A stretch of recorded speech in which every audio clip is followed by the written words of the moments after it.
only record that I had was Night Train. Everybody had Night Train. Jimmy Forrest, Night Train. But of course, he would have been much older than I, and my sister had that hidden in the suitcase where I had all my other records hidden under our bed. And of course, my mother discovered them. She didn't destroy them, but we weren't allowed to listen to them as often. Now, my mother was very shrewd. If she wanted something done, and even though our chores were spread out between my sister Hazel and I, because my other two sisters were adults and married. My brother was in the service, so Hazel and I were the only ones at home. And Hazel was the princess, and she was not feeling so well, or she had to do something. So then it fell on the baby sister, and then I just did it, and I was trying to be as shrewd as my mom. As a matter of fact, my mother gave me her name. I used to tease my mother because my sisters were much older than I and my brother, and I told her, you taught me about the birds and the bees and the flowers and the trees and what I should do and what I shouldn't do, and yet you got caught because I was born on my mother's change of life. But anyhow, I thought I was as shrewd as my mother, and when my mother wanted something done, or she was going to do something, maybe she was going to change something in the house, or purchase something that she hadn't discussed with my father, and she would do it. And then, of course, my lips had to be zippered. And, of course, Hazel was the princess, and she got whatever she wanted, so my mom didn't have to say anything to her. So I would bargain with my mother. I won't speak on it if we can listen to our records. And we would do that. But, of course, my mother had the upper hand on that. But she never said we couldn't do that. But she explained to us that we had to get an education so that we would be prepared to do whatever there was to do. All right, that's a good segue, because I want to ask you two things. How old were you, and what was the moment when you said to yourself, I'm going to be a professional singer, and that's what I'm going to do with my life? And you said you went on to college after high school. What were you studying and that sort of thing? I went to Bucknell University, and I studied political science. It was not easy for me getting into Bucknell. They rejected me the first time. And I think you know why.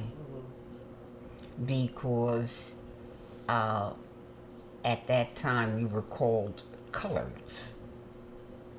And most of the people of my race wanted to be teachers. They went to Cheney State Teachers College, or Westchester. A few went into Westchester. Because my mother was from a mulatto family, my grandparents were the ones, or my grandfather was the one who kept the pressure on them, and I got accepted at Bucknell, and there were only 5 coloreds there. At that time, women could not be married and go to college. And Bucknell was in Williamsport, Pennsylvania. And I met a young colored fella from Penn State. and fell in love. So my mother felt that maybe we should get married before something happened. And we did. I don't know how they found out, but they did find out that I was married. Dean called me and told me that I could not be married and stay and live on campus. They would allow me to finish the semester, but I could not return. I want to let you know that when I went to Bucknell, when I went up for orientation, I had a time trying to get a roommate. What year was this? This was in 1954. I'm sorry, 1954. And you couldn't live off campus. Freshmen had to live on campus. And there was a young lady from Ohio who said that I could room with her. Her name was Elsa, can't remember her last name. But I roomed with her. I went through a lot. There. But I've always been a determined individual. I might slow down, but I'm not going to quit. Yeah. Now, getting back to the last question, when did you make that switch in your head that, you know what, I'm going to be a professional singer that's going to be my life? I think when I had to come out of Bucknell, my mother wanted me to transfer to Temple. I didn't do it right away. But remember, when I was in high school, I had this trio with McCoy, and we used to sing at the YMCA, YWCA. As a matter of fact, we used to do a weekend thing at the Parkside YMCA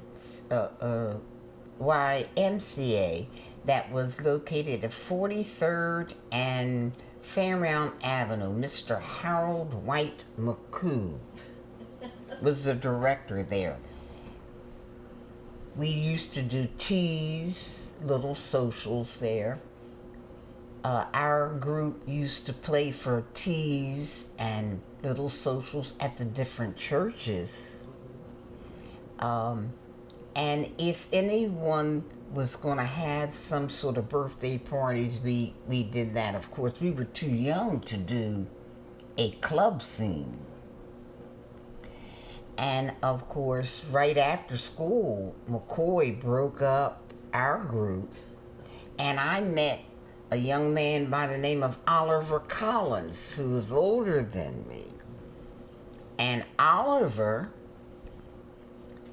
formed a group. He kept Joe Kearney, but we had a drummer by the name of Billy Outerbridge. And we would work around different places, and we would do dances. Reynolds Hall. They called them cabarets. Yeah. They called them cabarets. Could you describe those? Because that's where people would bring their own food. Right? Yes, yes. Those. Yeah. Listen, that was an indoor picnic. You had a band, and the people would, each table would bring their own food, and then they would bring their own liquor, and the edifice that we were in would sell the setups. That would be your ginger ale, your Coke, what have you. And we would have the cabarets indoor. Reynolds Hall. There was another one on Broad Street. I'm trying to remember the name of it. I should have written a lot of this down. Town hall? Town hall? No, well, that was late. That was much later. Later, okay. That was much later, and Town Hall was right above Ray Street, I Right. think. Yeah. Now, what did you wear on these gigs? Oh, stop it.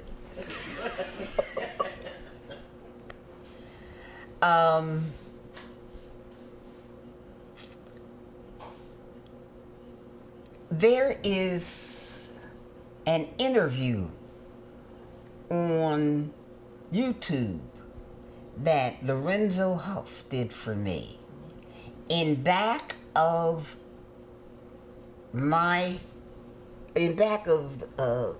my wall was a picture of me in a strapless gown. I lost that picture in the fire, but Sue, you can obtain it. And I thought I had something around here, but it was strapless.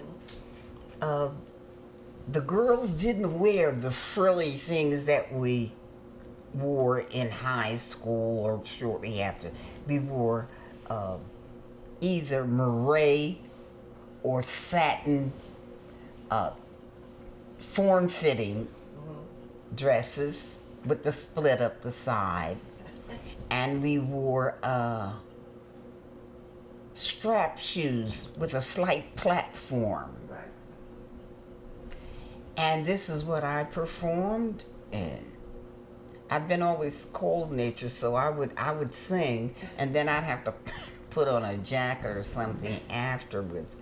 But remembering back to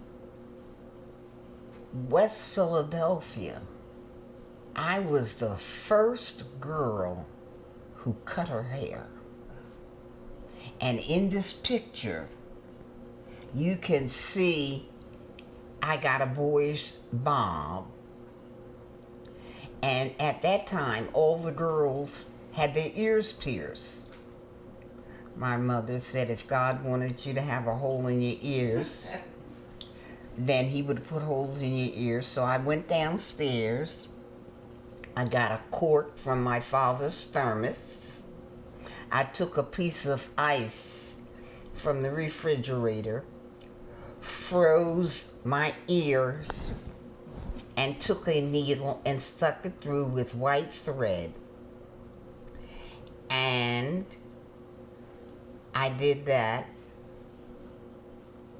I had my hair cut, and at that time, we used to wear, they called them dungarees. You call them Levi's now. We wore dungarees and your father's shirt on the outside and a baseball cap, so my mother didn't know my hair was cut.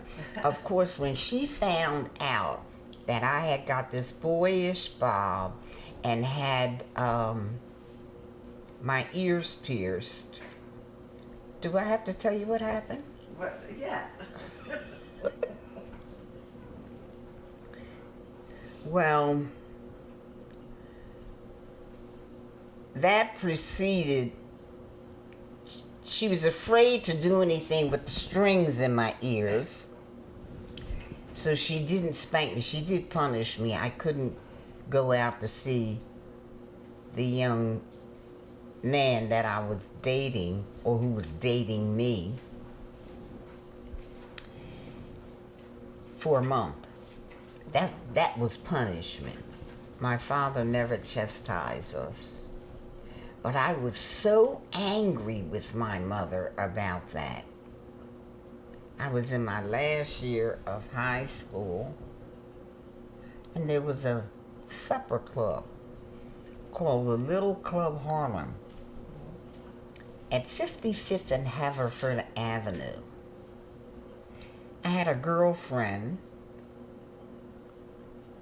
who used to bug in my ear like Satan and had me do things that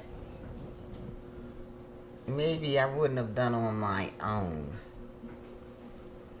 But at this club, Nat King Cole was playing. And she told me about it. And this Friday night,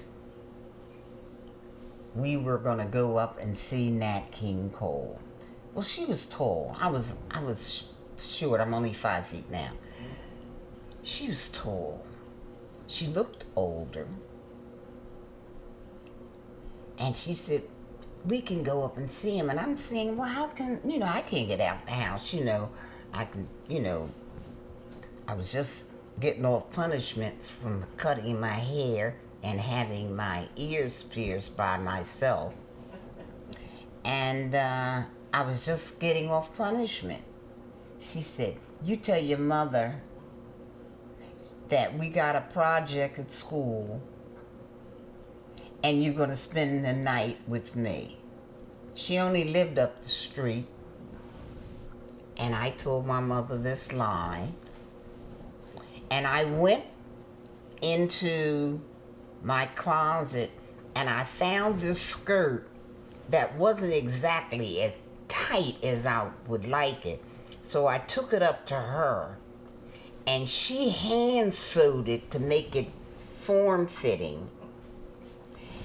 And I took a pair of my sister's heels and a sweater and a jacket and put it in our basement. They called them basements then. They're rec rooms now. And I put it in the basement. And supposedly I was going up. I'm not going to give you her last name, but I supposedly was going up to Rosalind's house.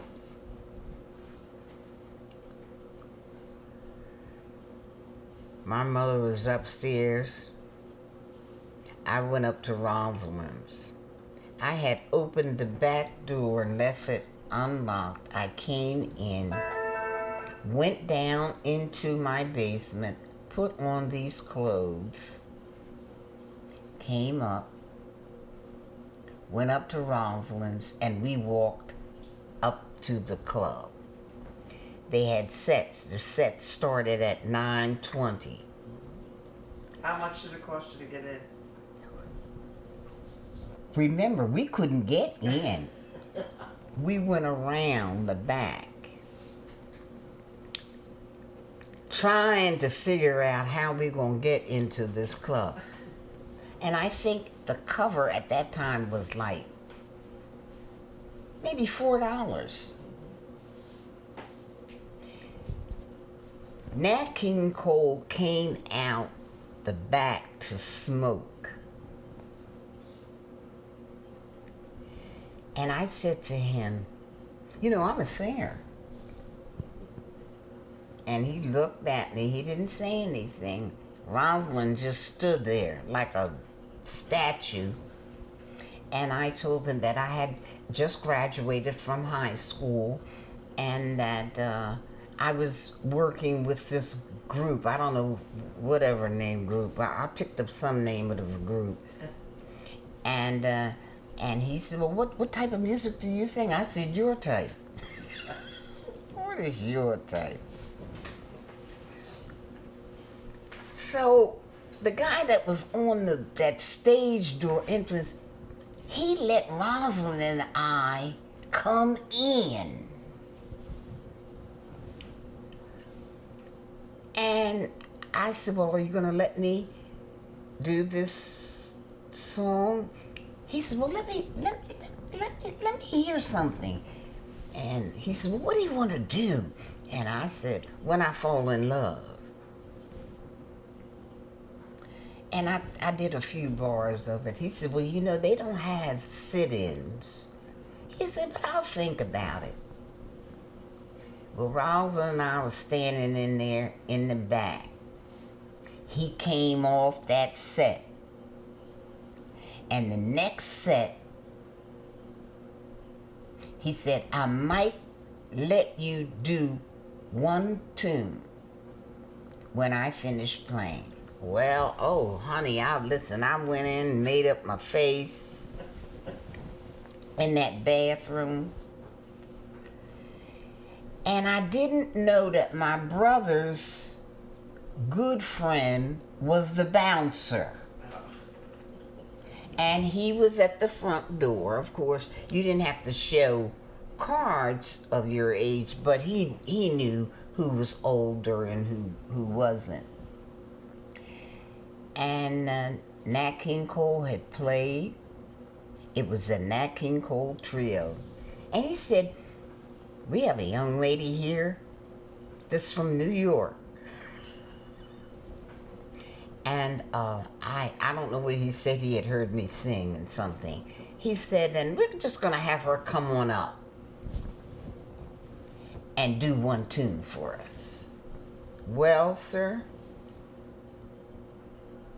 I got up to do this tune, and I came on out with this skirt. You couldn't tell it that Roslyn had sewed it up the side to make me look slim. But my brother's friend Douglas was the bouncer. And when he saw me, he got on the phone and called my brother, who told my mother. So I was singing When I Fall in Love. And I looked up and I saw this figure that looked like the Hulk standing at the door. And Rosa said, there go your mother. There go your mother. And it was my mother. My mother came down that aisle, and all she did was walk up to the stage, and she just looked up, and I finished it, and I was going to walk off the stage, and my mother put her hand up, and she clapped. And I came off the stage.